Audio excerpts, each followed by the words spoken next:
This ain't no make-believe. This is a car. My grandfather would take the whole back seat out and he would put crates of shine in there. Bobby said I kicked him, but I didn't. I don't think we was cheating. I think we was surviving. But Did you enjoy the drag racing? no. We've got it all grouped together to kind of show you how Adam kind of started his career. Because I think he was for real. So sad. The video you're about to watch is one of 3 different videos we filmed at the Petty Museum, former Petty Enterprises complex.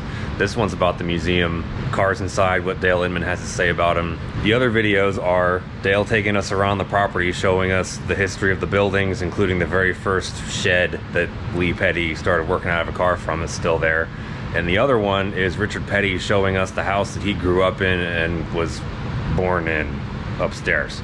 So if you haven't seen those yet, you'll want to watch them after this one. It's crazy that Dale is almost 86 years old and he remembers almost everything. He can look at a picture and it takes him back to that day. I think that's pretty crazy. Yeah, so you're gonna get a lot of pretty cool stories from Dale just as he sees things around the museum, and some more information from Rebecca Petty MOFFITT, who's Richard's daughter, who kind of runs the day-to-day there at Petty's Garage. And you'll learn about Petty's Garage too towards the end. It's really cool. They do a lot of cool restoration stuff in there. Yeah, you're gonna like this one. So now we're in the museum part of the compound. That's what Winston gave him when he retired in '92. It's got the sweatband and everything, but Tiffany's in New York made it. A car like he won his 200th race in. I was with Terry Labonte then. Oh, okay. We won the championship that year. Oh. I had a boy to ask me, he said, why wasn't you in the picture when he won his 200th race? I said, pretty busy winning my 8th championship. I'm being smart aleck. Yeah, I saw that grin come on your face when you said what you were doing that year.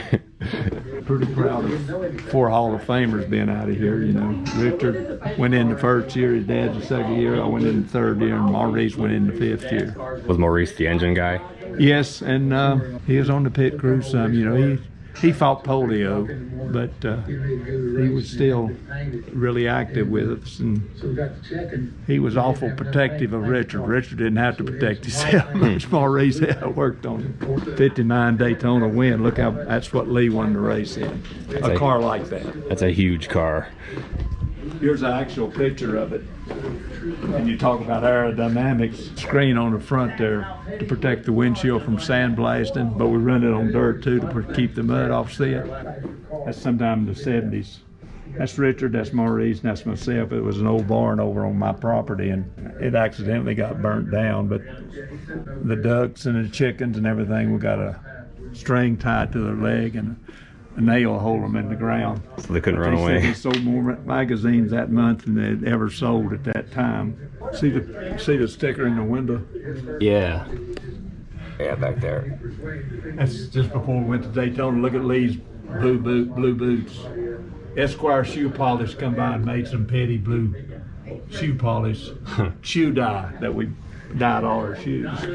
So that building right there is the one with a little... Yeah, and you heard Rebecca talking about the gas pump. Yeah, that's the pump. And that building right there is still there, so you see what's in the background. This is 1964. Okay. Just before Daytona. The Reaper shed original would have been kind of over there. Yeah. That's our early uniform right there. That's probably both of them after they've finished the race or getting ready to start a race. Early uniform, aka what they drove to the track in.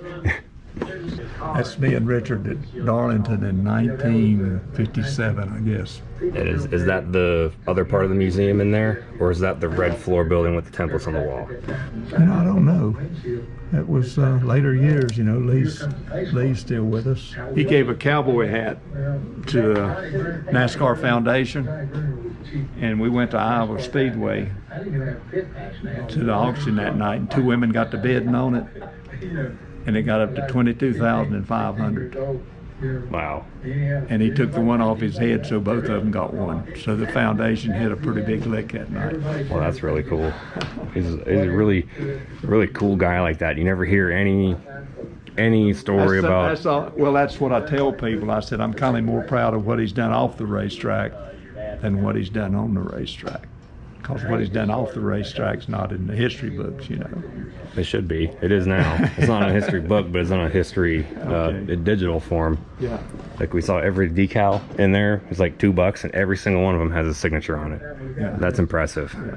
This is a car we built in 1966, and we built a new car in '67 and couldn't do no good with it. Went back with the '66.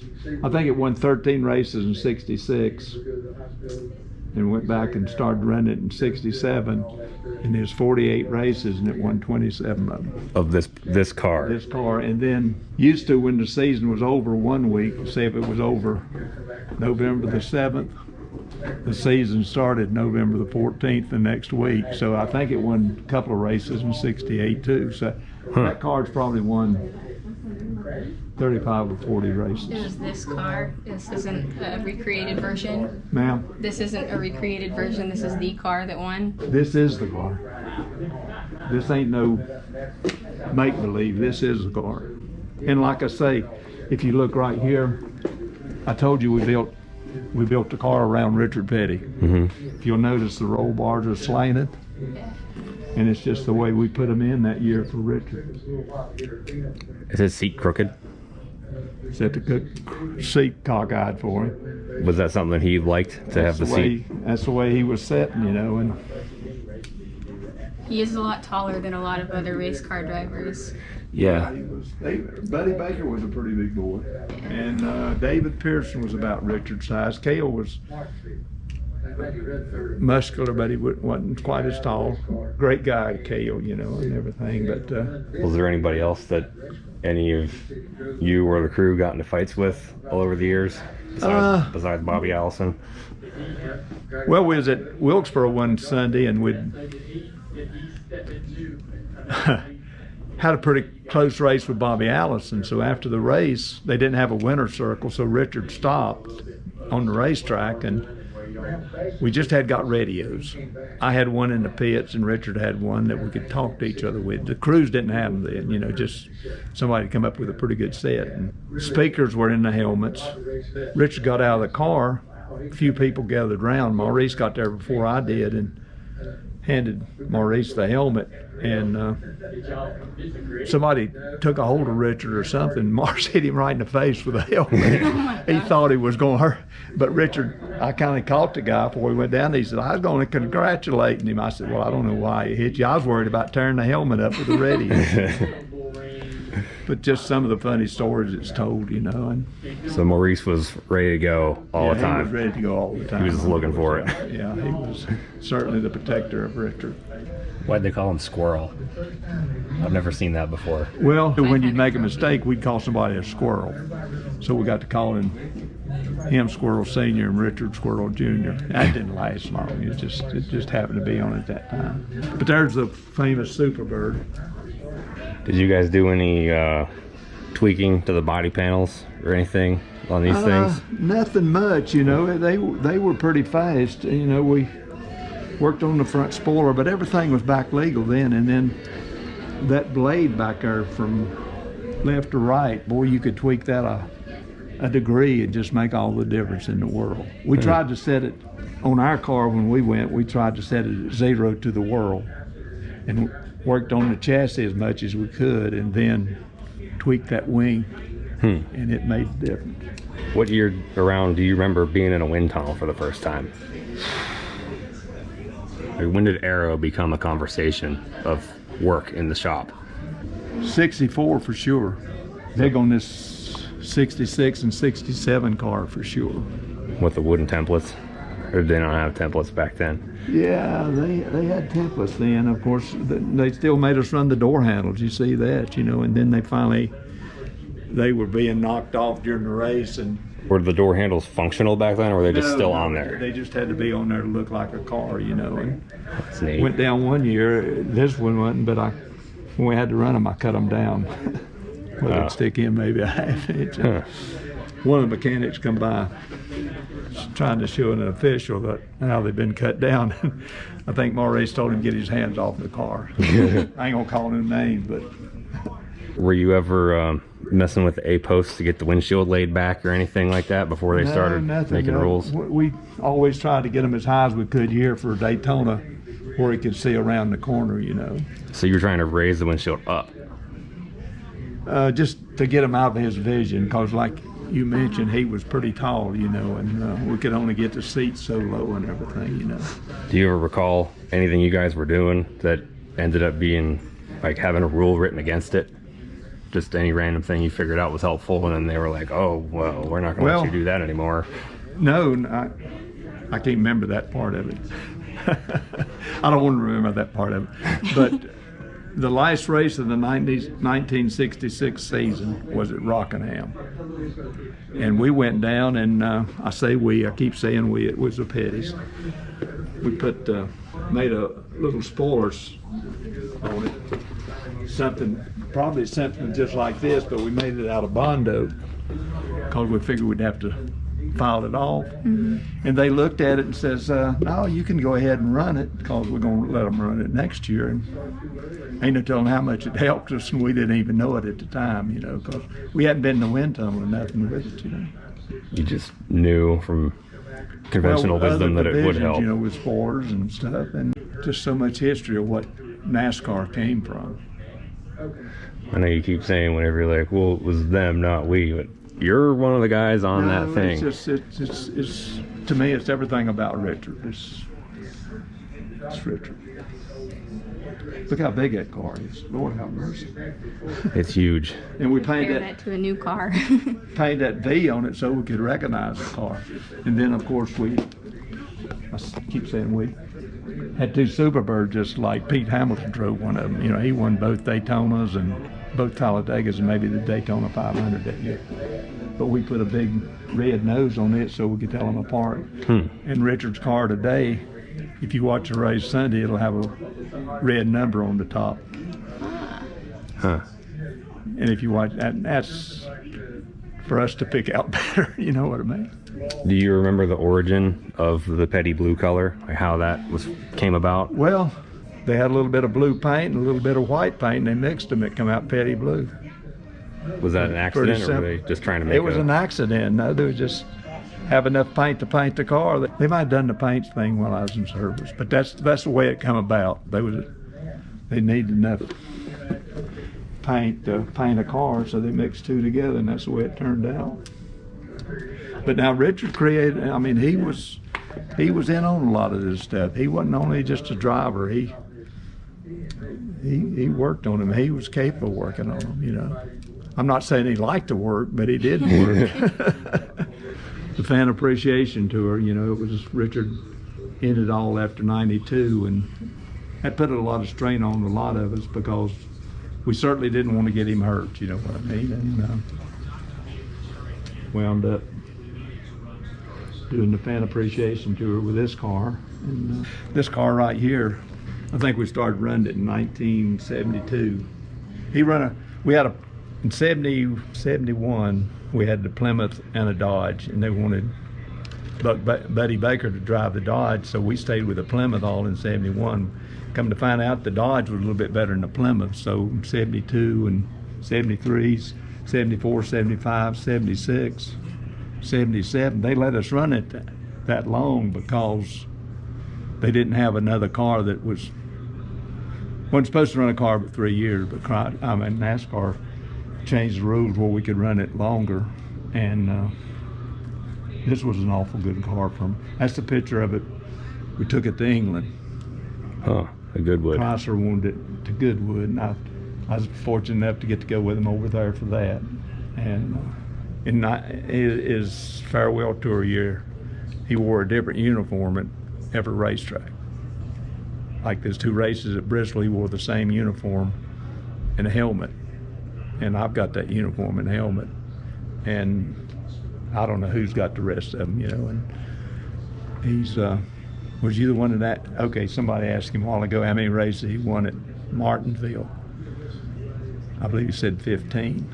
And I've got the grandmother clock from 1969, I believe. Wow. And I've got a lot of stuff that I pass on when I pass, you know, and he's been awful good to me. I got a couple of Rolex watches from Daytona wins. They all tell the same time, but they're kind of special, you know. Is there anything on these cars when you were the crew chief of that you're proud of, like little tricks or gadgets that you had figured out in them that nobody picked up on? I tell this all the time, you know. Dale Jr. had me on the show and wanted me to try to pick out our cheating points. I don't think we was cheating. I think we was surviving, but we built a car around Richard Petty. I mean, Chrysler, say in 1964, come with some racing pieces, bigger spindles, different tie rod ends and axles and different springs, and these cars had torsion bars, and Petty Enterprises took them for Richard, along with Richard's help and everybody that worked here. We changed the steering on it, made it steer a lot easier. And this was way before power steering. The cars was just built around Richard Petty. That's what made it so successful, I guess. But we altered everything we could to our advantage. I'm not saying it was cheating, because when you worked with Harry Hyde and Junior Johnson and Hoss Ellington and all that crowd that come along then, you had to be competitive. Yeah. If you weren't pushing it, you weren't going to be up there. We was doing everything to disadvantage, you know what I mean? Of course, you know, the window nets came along after his big wreck at Darlington in 1970 in the Roadrunner, you know.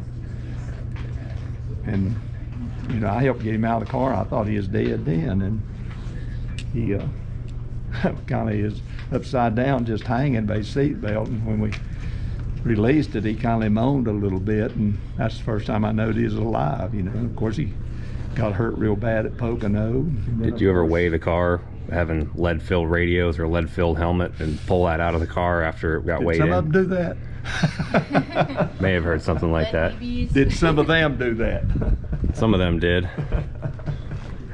They was trying to cheat us then. I think Darrell Waltrip had a helmet that was made out of lead. It weighed 50 pounds, and they put it in the car. Well, they tell the story that he dumped those lead BBs like out of the frame and spun rail. out in them. Yeah. You've heard that story, okay? And I can't prove it, but I've heard it. I've heard it from quite a few sources. I think it's pretty interesting. Yeah. Stuff that was done. Have y'all talked to Darrell? Yeah. Not about that stuff. but- We heard him talk about that Okay. on I think Junior's show. But you know, then of course there's the big Hemi. That is huge. Who made the headers on that thing? Back in the day, who was the guy who did all that stuff? You know, there was people that would come here and make headers, you know, for us. And I don't know, but they're made out of stainless steel and everything. And of course, I'm trying to think of some names, but there was people that went around and made headers. Because if you located your motor a little bit different, you know, you couldn't go to AutoZone and buy a set of headers for a Hemi for a race car. You know, of course, we had to make the tailpipes and everything. Of course, this is the car he finished his career in. We got in a wreck early at Atlanta on his last race in 1992, and took it to the garage, and Kowicki and Bill Elliott was running for the championship, and we didn't want to get in the way, but when they threw the white flag, Richard went under the white flag and come back around and got the checker just to make sure he finished the season. And we must have sat in the pits maybe 150 laps or so. Wow. But running the last lap. That's cool. And then of course in 1965, they didn't outlaw the Hemi, but they said if you run the Hemi, you got to put it in a big Fury body. And Chrysler didn't want to do that. And we didn't do it because it was a bigger family car, you know, so they told Richard and the Pettys to go drag racing, so that's what we done about halfway through about 3/4 of the way through the 65 season. And then they finally let us come back and run the Hemi and the Belvedere at tracks a mile and below, but they wouldn't let us run big tracks. Did you enjoy the drag racing? No. Why not? Well, it happened so quick you couldn't overcome a mistake. If you made a mistake, it killed you. I don't know. It was just different. I come up with, like I said, what is cup racing now, which was Grand National racing then. I think you're the first person I've ever heard be honest about drag racing. Like, it's over so quickly you can't enjoy it. That I didn't like it. Yeah. It's like you do all this. No, it's just. It's a lot of preparation to just like go down there for 10 seconds. Yeah. Yeah, you work hard for The harder you 2 work. seconds. Yeah. Yeah. The harder you And what work, are they now? the less How time you fast are get they to. now? A 300 lot of them something? are like 4 seconds. Yeah. Top fuel stuff. I Yeah. don't even know what we was running, but we run a lot of quarter miles. Maybe we run some eighth of miles and maybe some half miles. I don't even know, but Chrysler done it to keep Richard Petty's name, and he's. I've been with him just about all over the world, and he's recognized everywhere he goes. We've tried it without the hat. Somehow they still recognize him.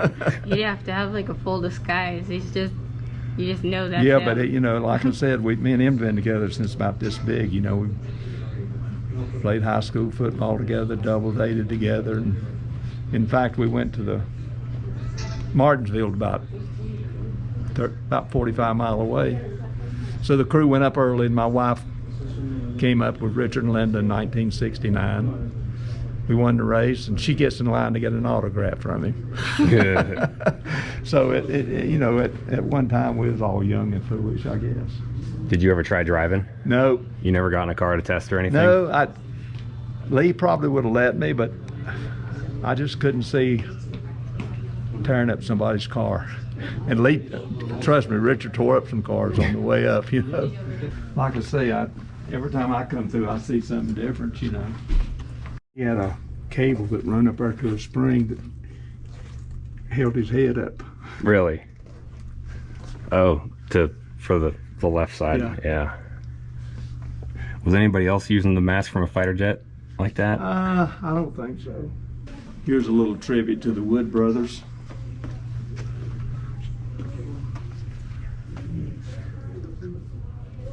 We have not been there yet, but we'd like to. Okay, Eddie Wood. Talked to him a lot, but Glenn and Leonard's. If I got a hero in racing, it'd have to be Richard #1, and then Leonard would be right up there. Leonard Wood. He was super, and still is.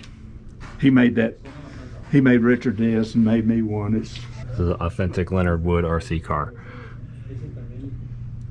Never seen one of those before. That's awesome. All that's handmade. It's just amazing what he could do. And but like I said, and when I talk about Richard, I don't know where he's my cousin, a hero, or my boss man. I don't know what he is, but we've just been together a long time. I think we was at the Wood Brothers for I think Glenn's 91st birthday, and I believe Donnie and Bobby, Rex White, that's me, Richard, some of the other Wood brothers, that's Eddie the son, Lynn the other son. High school monogram jacket. Report cards, are they good or bad? But when we played football, and when I tell this, people don't hardly believe it, but he weighed 210 pounds. Really? And I weighed about 145, but he's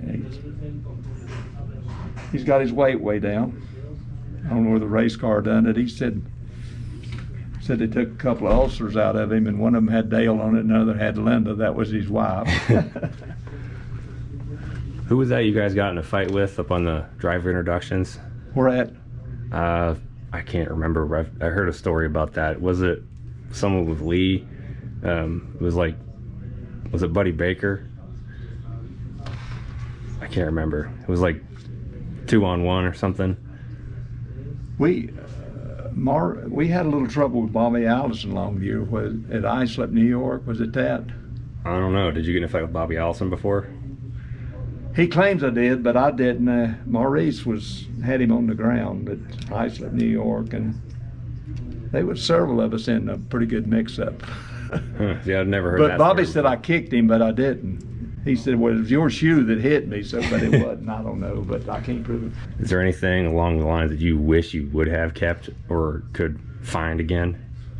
Yeah, there's some stuff that we've donated to charities, and me and my wife have donated charity stuff, and they've auctioned off. And if it was for a good cause, no, I don't regret none of that, but he was going.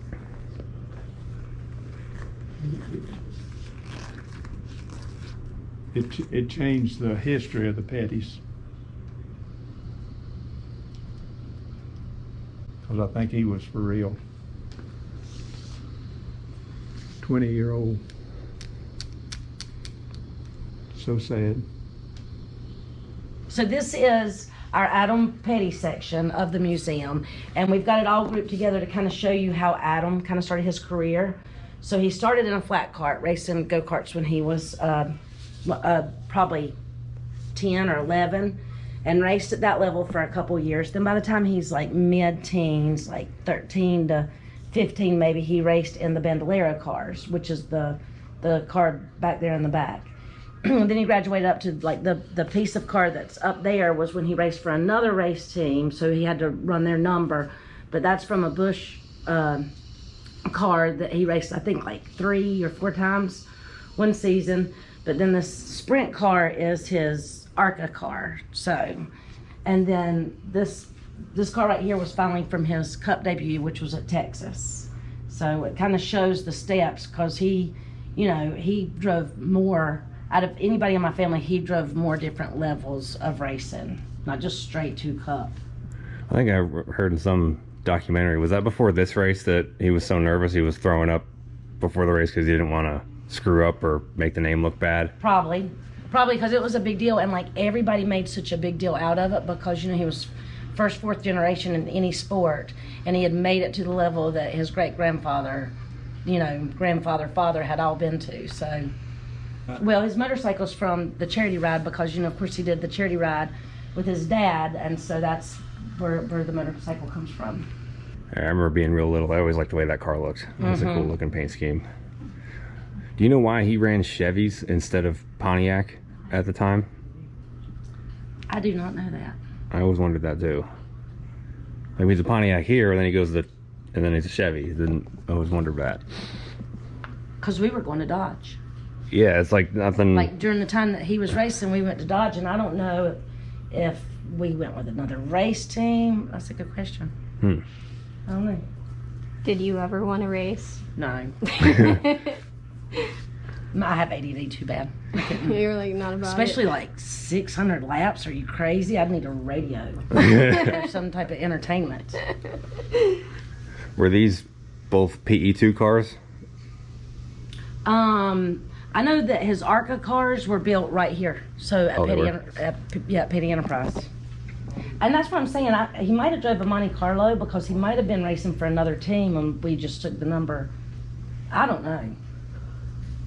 I was having babies in 2000. Yeah, I wonder if this was an old Bobby Hamilton or John Andretti car. Probably. Because it's got Probably, more than likely. PE 193 on it. This seat is bolted to this bar down here, and it's standard today. So the seat's bolted to here. Yeah. Right.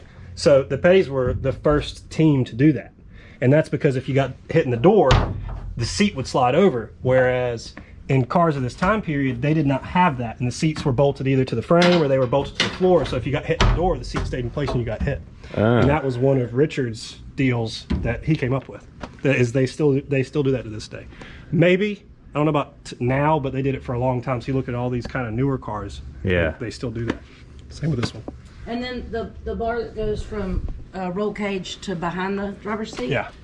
It's This like one. a crash bar, but my grandfather invented that so that when the car started rolling, it didn't close in on the driver, and harm them. So everybody Try to talks keep it about the free. Newman bar, you know, because Ryan Newman came up with it himself. Well, I think they call this the petty bar, if I recall correctly. I think they used to. And then Richie Barrs, the guy we were talking about earlier, who's a fabricator forever, he did the peace sign headrest there, which this car is really known for. Huh. To point out a couple things that my grandmother did, in 1970, my dad had a wreck at Darlington. It hit the inside wall, and it knocked him out, and he was unconscious. So he was like, his arm was going in and out of the car, and in and out of the car. Well, my grandmother always scored for him, and it scared her so bad to see his head and arm coming out that she came home and created the window net. Huh. She found scrap fabric and sewed it together, and then of course my daddy and my grandfather figured out a way to bolt it into the car and make it. I mean, it's today your window net's down, you're off the track, you know. Yeah. Let other people see that and we're like, that's a good idea. I want one. Like, let me point out something else. And then the other thing is the uniform that's right here. In 1967, DuPont came out with flame retardant fabric. That was the first year that, not 67, I'm sorry, 1969. DuPont came out with flame retardant fabric, and my grandmother felt like it was safer because, you know, fires were like very common back in the day. So she pretty much created the first uniform too in 1969, which of course today is mandatory. Does she make that too? No, but that was the cool suit that they went before they started blowing air in the helmets. Daddy was the first to try it, so it's like from the early 80s, but you would put it on up under your uniform, and then these contraptions on the floor, they would mount them behind the driver's seat and put dry ice in it, so that while the dry ice was drying, all the vapes or fumes from the dry ice would run through those hoses in the suit and keep your body cool. Did it work? The first version? It worked for the most part, but one race he was at, I'm sure it was, probably like the World 600, because you know that race is like half your life. And anyway, the ice had melted all the way, and the floorboard had gotten so hot that the water started getting hot. So it So it was running hot water on top of him already being hot, and he had to stop and get out and take it off. So it cost him some laps. Wow. So it turned into a boil suit. Mm-hmm. And that's, you see that Randy Cox, that guy still works here. And I think Randy started in mid to late 70s, and he still works here at Petty's Garage. Huh. He's the one that packages all our orders and sends them out. We were shooting a commercial in here one time for Odyssey Battery, and so we had taken all the chains down and everything. We had set up like a classroom in here. The production crew had some parts with that was part of the set, and not knowing, they just came in here and slid some of the set pieces up under the car. Well, it's still leaking, so it leaked motor oil all over their set piece. And like a lot of people, one of the myths that I've heard is that I've seen on Reddit is that the 1992 car was so busted all to pieces that they took it back and they brought the backup car out and fixed it so that he could make his last race. And I've talked to all the guys that were around that time period, and they said there's no way. Like, they just fixed it as best they could and sent him back out. Reddit's a great place for misinformation. Yes, it is. What are those old cars down there for? I don't think we talk about those. So the Model T is in here. It was my grandfather's, but my grandfather kept it in his collection because it was like the kind of car that he learned to drive in. So he just always loved the Model T. You know, of course, that was the first car, but it was his first car as well, and what he learned to drive in. And then this 33 Dodge actually is my daddy's, but my daddy remembers my grandfather having a car like this when he was a kid. And my daddy said the back seat, this is the personal part of this car. The back seat, my grandfather would take the whole back seat out, and he would put crates of shine in there, and he would cover it with a blanket, and they would go out to do deliveries. And Daddy said little by little, by the night, the crates would get down and down. And he said if him and my uncle, if their butts made it all the way to the floor, like if they hadn't made it to the floorboard, then on the way home that grandfather would stop and get them ice cream or get them a hot dog. So you know it was a good night, like if your butt was on the floorboard of the car. Huh. And it's a pretty car, so we like it. Lead to nowhere that I know of, and this is one of them. So this is the door to nowhere. When you add a building, and then you add a building, and then you add a building. The door for the guy to unclog this drain. Yeah. Is that the original color of the building? Yeah. That blue? It all used to be blue like that. That's really neat. Huh. Is this where you put people in timeout? Yeah. Actually, I think it was like a smoke break place back in the day for the employees that smoked. And there's another one. Not an exit. Definitely not.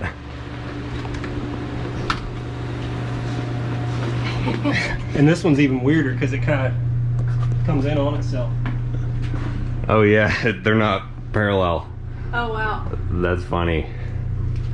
That I didn't even realize this exists. I've been working here for 2 years. I didn't realize that this right here existed until like 2-3 weeks ago. And you saw the sign on the door that said not Well, to no, exit. Todd had it open, and I was like, "What in the world?" I was like, "Oh wow, another door that leads nowhere." So what do you do in here? This is like the most recent, newest cup shop area, isn't it? What year was this? You said I said 96, I'm assuming. We create parts. This is like a cool. coil covers. And that we paint them any color. Like any OEM color. So Okay. like if you got a grabber blue car and you want a grabber blue coil covers, just order them in grabber blue. We got, Strut like, bars. Strut bars. So this is a rear strut bar track series for our Dodge Challengers. Painted any OEM color. And it's all online sales, so it's like pettysgarage.com. Go on there. You check out our Instagram, Facebook. I usually try and, when I take pictures and videos, stuff like this, try and tag it so you can see it. This is really nice welds. Yeah, they're all handmade. Who does that? Our guys, Todd and Zippo, we got 2 guys that everything you see on pettysgarage.com that's hand fabricated, like cold pack covers, these 2 guys. Yep. Huh. When did the race team stop operating out of here and move to, was it the place in Mooresville? First, yes. I think we moved out of here in 2008 Okay. because we merged with another. We actually got bought out by a group called Boston Ventures, and they moved the race team over to Concord. Okay. And so that's basically when we started doing all this, because we said, what are we going to do with the location? Well, really the only thing we knew how to do was build cars. So we started kind of restoring some of Daddy's old race cars, and that led into people coming in off the street saying, can you do this to our car? And we'd say sure. And then it led into, you know, of course, newer, like, you know, 2016, 17, 18, whatever, you know, people wanting to get more power, more suspension, more, you know, whatever. So we do a lot of aftermarket and restoration. That's cool. Surely a lot better than this just turning into a storage warehouse for something, or, you know, you see those, once it's not a shop anymore, the buildings with history just kind of go downhill until they disappear. And Yeah. it's really cool to see that this place is not having that happen to it. Yeah, So- this is Greg Stedman. He started with us when we started Petty's Garage back in like 2010 when we actually got Petty's Garage up and running. So he started with us then, and he's kind of oversees everything. How we doing? Very good. Nice to meet you. Nice to meet you. Probably weren't expecting to walk into a film situation. Why not? It don't catch me off guard in here anywhere, in anything. Anything, any day around I'm here. always filming something around here. So were you around here in the 90s when this was built? When this was Yes, I started here in 1994, December. We raced out of this whole shop up until 2008 when we moved, 2009, moved to Mooresville. Mooresville for the 1 year. But this actual shop here with the gray floor, this whole facility on this side was built in 2000 and It's late 90s or early 2000. 2000, because I was supposed to crew chief Kyle that year, and then Robbie Loomis left. Right. I went to the 24 car, and all this was brand new. We were doing a Dodge deal. So this building was built, I think, in somewhere in '99. It was being built, and the engine shop was actually from that wall back over here, and then that side was a race shop on the other side. We were going to have the 43. ran out of there? Yeah. 43 car was up front, the red floor, which you went through, which the museum has. Engine shop was here. We had a fab shop in the middle that hung bodies and did all the fabrication. And then this shop right here, from those offices over, there was a wall, and that was going to be the finish fab was over there in that area where the Viper is, and the 45 team, Kyle's team, the 44 at that time, sorry, was going to run out of the other area in a 43 up front. Huh. So this is all was engines in engine here? shop. Yep, this because we had changed. We were going to Dodge in 2001, and they started expanding all that and grew that. So 2000 was sort of a transformation year of 2 teams, and then in 2001 it actually became 3 teams with Buckshot in a 44. Kyle ended up in the 45, and John in a 43 for that year. So we had 3 teams, 220 people on site, roughly. Where did they park? Everywhere. A And portion we of didn't have to those. designate any parking area for the museum. So they parked. Some of them parked out front Oh. because the museum was not really here. Huh. And I'd say there was maybe a portion of that was over at Sunrise Center and Adams' old shop and across the street where we hung the bodies. And I don't know if you remember marketing. All the marketing salespeople used to be in Concord, and when they moved back here, they were in the trailers In a outside. trailer park out front. Yeah. But this half of this building was built as an engine shop originally.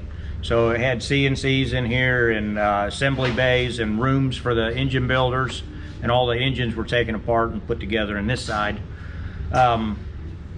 After we, in 2002, 2003, somewhere in there, we ended up leasing engines from a couple of different sources on a cup side. We actually turned this into the 45 race shop on this side. The wall was still there. There was a pass-through. That's why it's got the red surface plate over there. Yeah. Was for setup for the 45 car. The other one was over there for the 43 car. Going back to 2 teams at that time. So the 43 and 45 were in this building.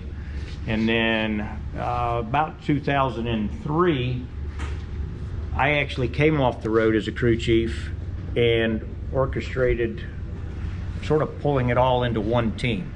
More like the common thing that you see now with the things. It's not just 3 separate teams or 2 separate teams or 4 separate. Everybody sort of works under one umbrella. So we ended up knocking the walls out, and the cars were built over there in the fabrication area and set up, and basically we had 43 and 45 that worked sort of as one group. That's where the metal surface plates come from. Had backup cars, primary cars that you set up each week, so we had surface plates in here for both teams to work off of to build and set up cars.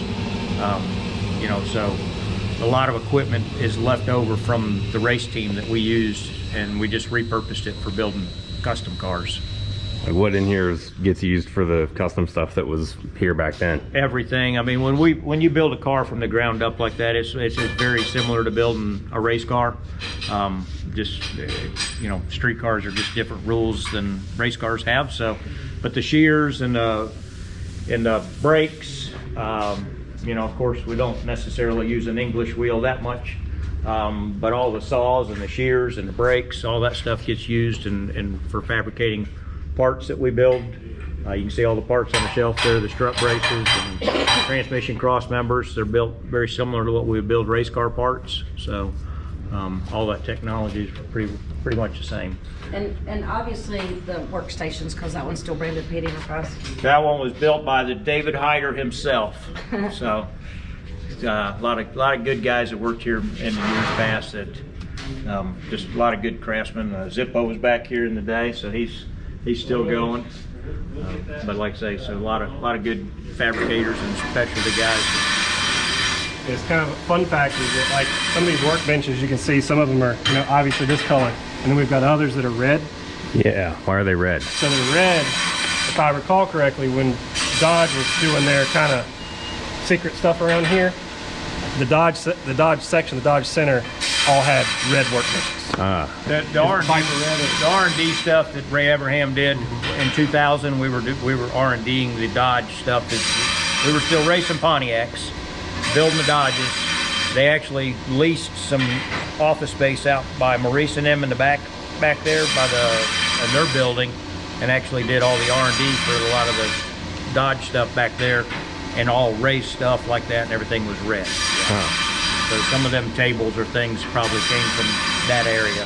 So Ray and the Dodge R&D stuff was happening here too? A lot of that happened here on site back there in Maurice's building, yep. Huh. Probably 90% of it before Yeah. he moved to Statesboro. Yep, before he got his building and everything, yep. Before he moved to Interesting. Statesboro, Yep. took the whole Dodge team. Yep. If you like the shirts that we were wearing during this video, you should check them out on StapletonaUtoWorks.com. I pack all of your orders, and we both sign your notes, but I do pretty much everything. Not? Shelby's trying to ruin the filming. She was biting my leg the whole time. You're just pretending like it's not happening. Well, because I'm like trying not to ruin it.